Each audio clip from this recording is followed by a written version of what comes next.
Hey, ladies and dudes, this is Rebecca Lynn Barkley, aka Boobop 1987, just my review for today. And today's review, ladies and dudes, well, my friends, it's that time again for another top 10 list. I think you already know the drill about this one.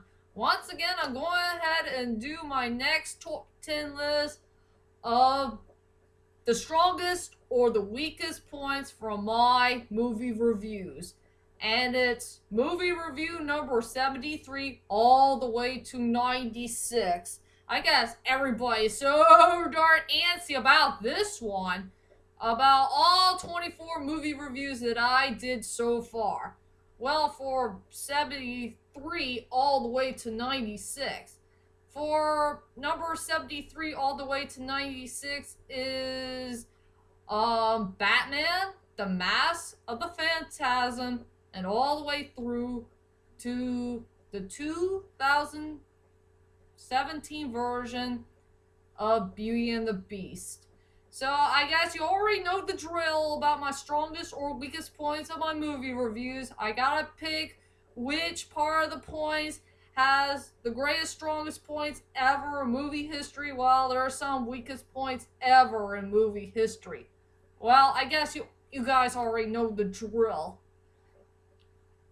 So I'll just go ahead and tell you guys about my top 10 most weakest points that I ever found in movie review number 73 all the way to 96.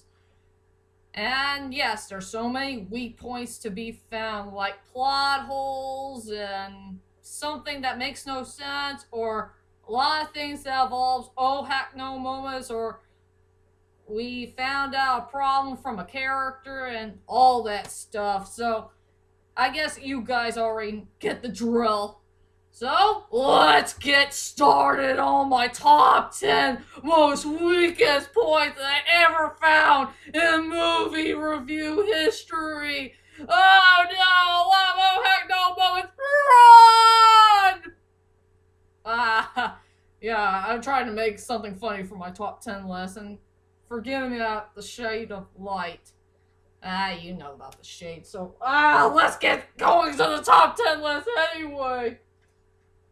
Coming at number 10 is Too Many Cigarette Moments from Weekend at Bernie's. Yes, Weekend at Bernie's is such a good movie, but I think the biggest, weakest point about this film is there's too many smoking moments. And you know me, I hate cigarettes. They're terrible. It's such an ugly disease, and it's nothing but odor. So yeah, that's all I could say about the number 10 spot. Coming at number 9 is, well, Sally, we did not see much of a sex scene for Jack and Rose from Titanic. I wonder what the heck is James Cameron thinking by not adding a good sex scene between these two lead roles. I want to see the whole thing so badly, and maybe that way I'll eat a Kit Kat bar. After all, they had sex in the car, but we haven't seen the whole thing, so it's a pretty darn sad shame for this. So, Sally, it deserves to be number 9. I gotta look at my paper. Oh, no, no, no. This is the most heartbreaking thing for me for the number 8 spot is what happened to that poor sweet dog from Crimson Peak. After all, I love that dog. That dog is the most cutest part of the whole entire movie and truly one of the best points about the film. But I just want to know what happened to that cute little poor thing that really breaks my heart. Did that Thomas Sharp's sister really did kill that poor sweet dog? Oh, I miss that dog. Well, I miss that poor thing so darn much. Okay, anyway, that's my weakest point at number 8. Coming at number 7 is I think the rating thing is kind of messed up for only 2 films that deserves to be in a tie. One is for Batman the Mask of the Phantasm, and the other is from The Secret of NIMH. I think the rating thing is kind of messed up for both of these films.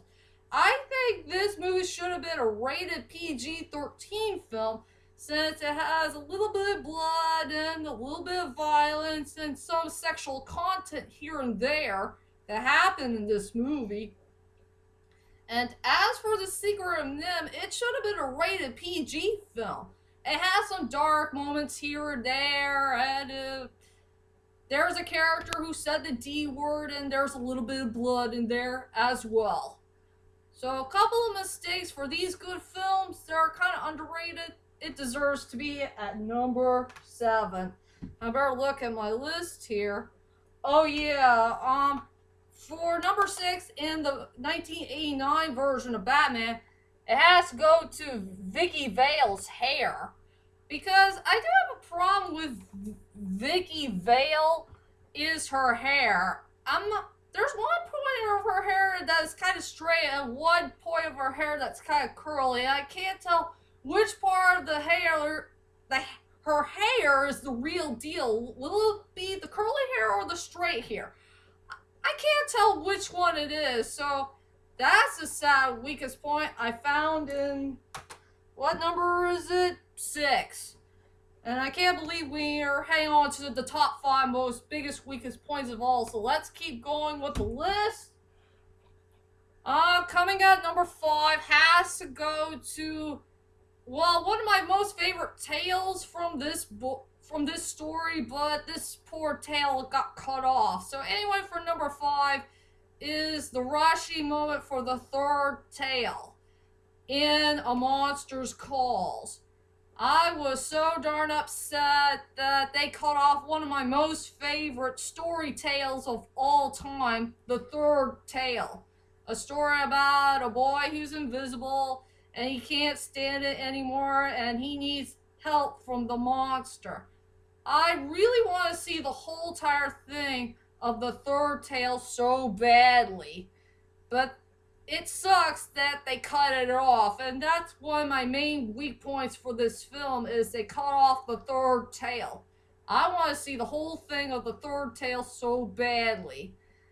I want to see a part where the monster says you are no longer invisible. If you guys ever read that part of the story, if you know what I mean. So that deserves to be at number 5.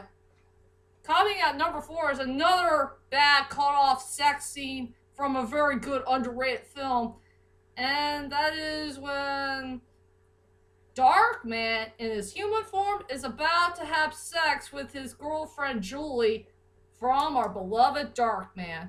I don't know who messed this up. The directors, the producers, the screenwriters, whoever these people are, they cut off a really excellent idea for a sex scene for the 2 lead roles. I don't know why they cut that part off. I think this sex scene might be kind of interesting, but they did not put the whole thing in there, and I'm so not happy about it, if you know what I mean. So yeah, cutting off an excellent idea for a sex scene and a radar film, it deserves to be at number 4. And let's head on to my top 3 most biggest, weakest points of all. Coming at number 3 is, yes, here's one of these characters I don't like, and also another character I don't like, is we got 2 awful characters who are the main jerks in the film from Ant-Man.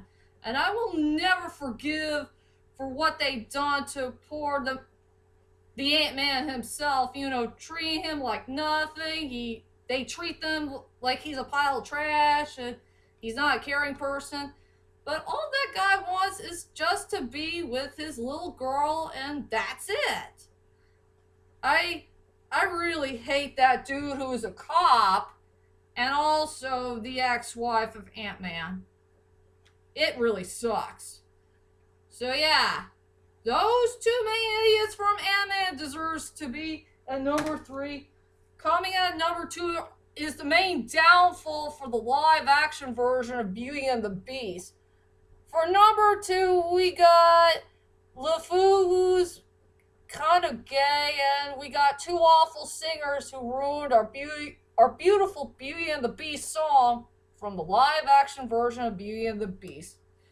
Once again, what the heck are the directors, the screenwriters, producers, whoever these people are, what the heck are they thinking for ruining the live action version movie.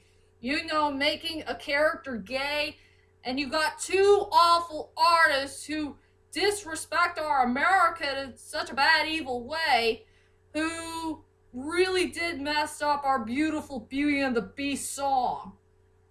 Those people need to be ashamed of themselves for ruining a very important part for a live action film, and this really sucks. Big time.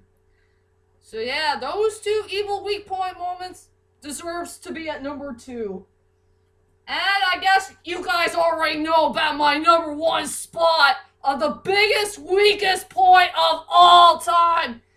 And I will never forgive that idiot Paul Haggis for what he had done to the old grandma Liam Neeson for putting him in such a dumb A-word movie. And one of the most biggest evil movies of all time. That involves the oh heck no moment. So for number 1, the biggest, weakest point ever, from movie review number 73 all the way to 96, is the so many oh heck no moments that feature Michael and Anna from third person. And there's a whole lot of oh heck no moments to be found in this evil movie of hell. No. We gotta destroy this evil movie of hell once and for all, so we can never watch this awful movie of hell ever again. I don't want to see old great my Liam Neeson play a cowardly novelist who fell in love with this girl in Paris, France, who is such a whore.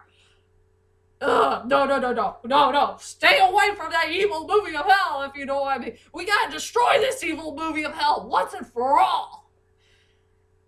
And most of all, we gotta get rid of those two biggest oh heck no moments of all. One is that terrible sex scene that makes you sick and throw up. And the other is that awful nudity scene where Michael wants Anna to take off that robe and show her naked body right in front of his door. I really hate those evil scenes for real, if you know what I mean. Ugh. So yeah, those oh heck no moments that I found in third person deserves to be the number 1 most biggest, weakest point ever in movie review history so far. Alright, ladies and dudes, I better take a break a couple of minutes and I'll tell you about my top 10 best, strongest points that I ever found in movie review history from 73 all the way to 96. So, I'll be back in a couple of minutes, and I'll be right there. And Sally, you won't see me again with this stick, if you know what I mean. So, I'll be back in a couple of minutes.